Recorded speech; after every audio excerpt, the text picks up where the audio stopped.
my wife, Sarah. And my name's Salvador Flores. And we come to the meetings because we believe it's a time to refresh ourselves with the Word, stay in the Word for a whole week. This is our third time, and we look forward to many more years. Yeah. To me, it was like, where has this been all my life? I can't believe I grew up in church and I've never heard this. But when I saw him come to the convention for that first time, I was starting to see him I was like, now you're feeling me. Now we're getting to the same page. And I started seeing his faith being stirred up and him getting encouraged and motivated and getting a new vision and getting a new perspective and everything. You know, we're all looking for that purpose that God has called us for.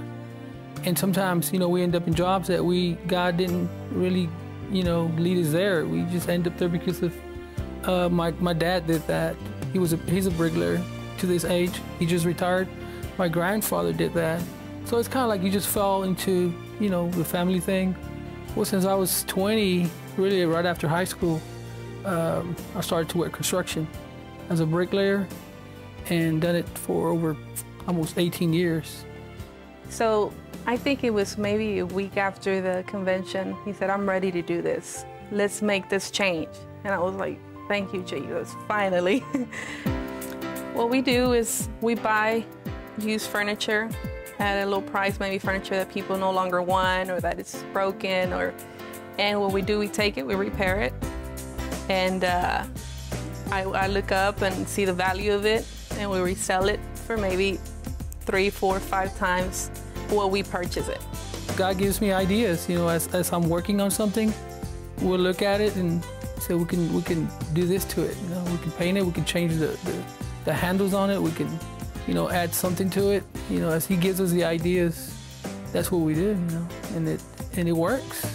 I would just do it on my own, and I would show him, look, things are selling, we can do this. And he was like, I don't think we could do it full time, let's just do it on the weekends. And so we started that way, on the weekends, when he was off. And then it took off from there to where it's been full time for 2 years.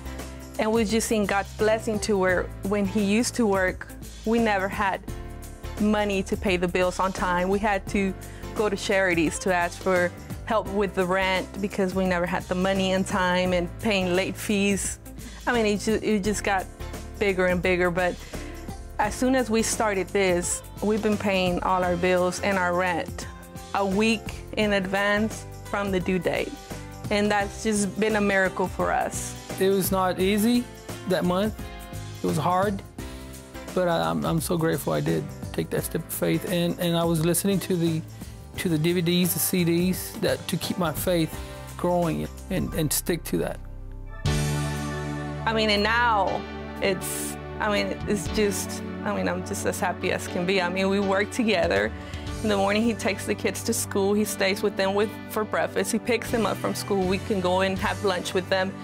The kids help out also. And I mean, it's just like a little family thing, and it's just wonderful to me. I mean, when I was listening to Brother Kenneth Copeland, I was like, it seems like what we're doing is what God does with our lives.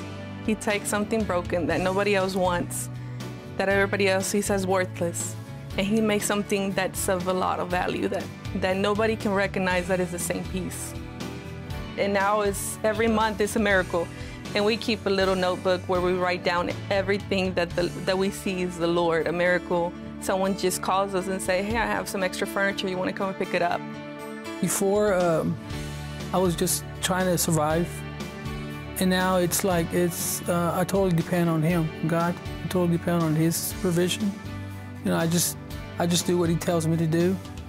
You know, He's got us doing this right now, and He provides. But at the same time, I have a lot of time to minister to family, to do other things. I see God's faithfulness in our finances, in our health, God's protection over our family, His favor in our life. And to me, it's exciting. It's exciting, and I want people to see that too, that they can do it. Don't give up. It really is an adventure. Take the adventure. It's worth it.